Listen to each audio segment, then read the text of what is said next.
रहीम अस्सलामुअलैकुम Anam home remedy में खुश आमदीद। आज बात कर लेते हैं सफ़ेद बालों के मुतालिक। वो लोग जिनके बाल बिल्कुल सफ़ेद हैं, जो अपने बालों को काला बनाना चाहते हैं, उन सब के लिए बहुत ज़बरदस्त रेमेडी शेयर करने वाली हूँ। इसको ज़रूर आजमाइएगा, आपके लिए बेहद फ़ायदेमंद है। लेकिन वो लोग जो हमें पहली बार देख रहे हैं, पहली बार सुन रहे हैं, उनसे रिक्वेस्ट करते हैं कि आप हमारे चैनल को सब्सक्राइब कर लीजिएगा। अब आपने क्या करना है, एक आयरन का कोई भी बर्तन लेना है। एक आयरन के बर्तन में 1 से 1.5 गिलास पानी ले लीजिए और आपने उसे चूल्हे पे हल्की आंच पर रख देना है। उसमें आपने चाय की पत्ती, जो हर घर में मौजूद होती है, आपने 2 से 3 चाय के चम्मच आपने चाय की पत्ती के उस पानी में मिलाना है। कोई भी चाय की पत्ती जो आप घर में यूज़ करते हैं। चाय की पत्ती से हमारे बालों में बहुत ज़बरदस्त रिज़ल्ट आता है। इसके अलावा ये बालों को मजबूत बनाती है। दूसरी चीज़ जो आपने इसमें मिलानी है वो है 1 चम्मच कॉफ़ी पाउडर, जो आपके बालों के लिए बहुत ज़बरदस्त है। आपके बालों को कलर देगा और बालों को शाइनी बनाएगा। इन दोनों चीज़ों को अच्छी तरह आपने पानी में पका लेना है। तीसरी चीज़ जो आपने इसमें मिलानी है वो है हल्दी पाउडर। हल्दी ये भी बालों के लिए बेहद फ़ायदेमंद है। इसमें anti fungal, anti bacterial properties पाई जाती हैं, एंटीसेप्टिक प्रॉपर्टीज़ पाई जाती हैं। अगर आपके बाल सफ़ेद हैं तो आप हल्दी को ज़रूर इस्तेमाल किया कीजिए। अगर आपके बालों में, स्काल्प में छोटे छोटे दाने भी हो जाते हैं, उनके लिए भी ये बेहद फ़ायदेमंद है। इसके बाद आपने इसमें 1 चाय का चम्मच आंवला का पाउडर, गूसबेरी पाउडर मिलाना है।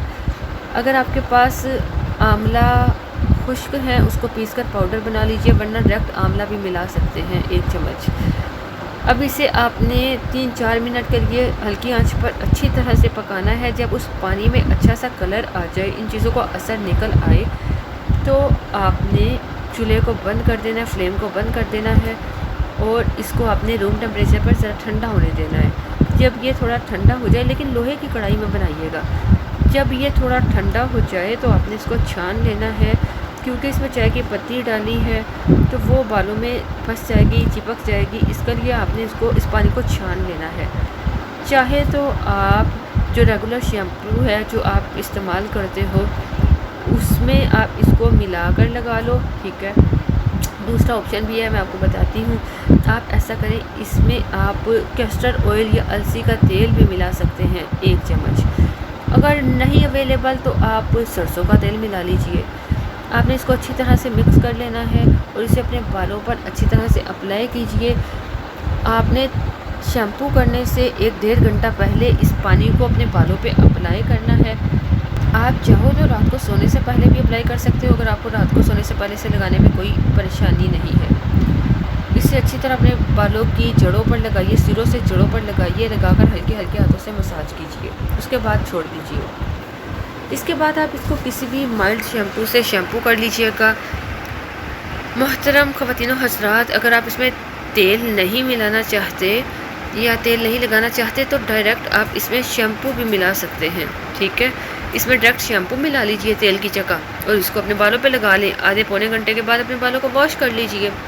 इसको यूज़ कीजिए, हफ्ते में 3 बार ज़रूर अपनाइए, इसको लगाइए। आप देखिएगा आपके सफ़ेद बाल इंशाल्लाह जड़ से काले होना शुरू हो जाएंगे। आजमा कर अपना एक्सपीरियंस हमारे साथ शेयर कीजिएगा। इजाज़त चाहेंगे। अल्लाह हाफ़िज़।